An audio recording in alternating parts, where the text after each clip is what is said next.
નમસ્કાર દર્શક મિત્રો, હું છું એન્કર અર્પિતા પટેલ। દેશભરના તાજા અને સચોટ સમાચાર આપણી ભાષામાં જોવા માટે A1 અભિપ્રાય ન્યૂઝમાં આપનું હાર્દિક સ્વાગત છે। હવે જોઈએ મુખ્ય સમાચાર। સસ્તા અનાજના વેપારીઓનું અસહકાર આંદોલન, પડતર માંગણીઓ ન સ્વીકારાતા ધોરાજીમાં મામલતદારને આવેદનપત્ર પાઠવ્યું।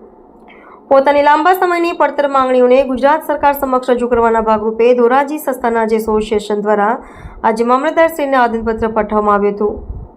ગુજરાત રાજ્યના તમામ સસ્તા અનાજના વેપારીઓ દ્વારા શરૂ કરવામાં આવેલા રાજ્યવ્યાપી અસહકાર આંદોલનના ભાગરૂપે આ પગલું લેવામાં આવ્યું છે।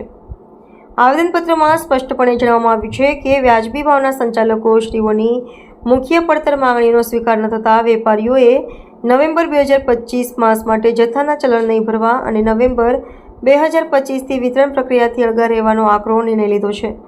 રિપોર્ટર ફિરોઝ ચુનેજા, ધોરાજી સસ્તા અનાજ વેપારી એસોસિએશન। આજે અમે અમારી માંગણીઓ જે ગુજરાતના 17,000 વેપારીઓ જે આંદોલન કરી રહ્યા છે, અસહકારનું આંદોલન, એ માંગણીઓને લઈને ધોરાજી મામલતદારને અમે આવેદનપત્ર આપેલું છે કે જે લોકો સરકારના અમને સહયોગ નથી મળતો, જેના કારણે અમને આર્થિક અને શારીરિક મુશ્કેલીઓ વેઠીએ છીએ।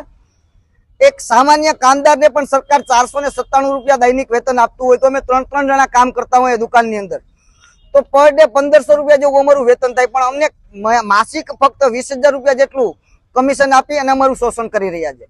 તો સરકાર સુધી અમારી આ વાત પહોંચે, કારણ કે અમે સરકાર માટેનું લશ્કર છે કે સરકારની જે વાત છે એ સામાન્ય પ્રજા સુધી અમે પહોંચાડનાર અમે એક કરી જઈએ।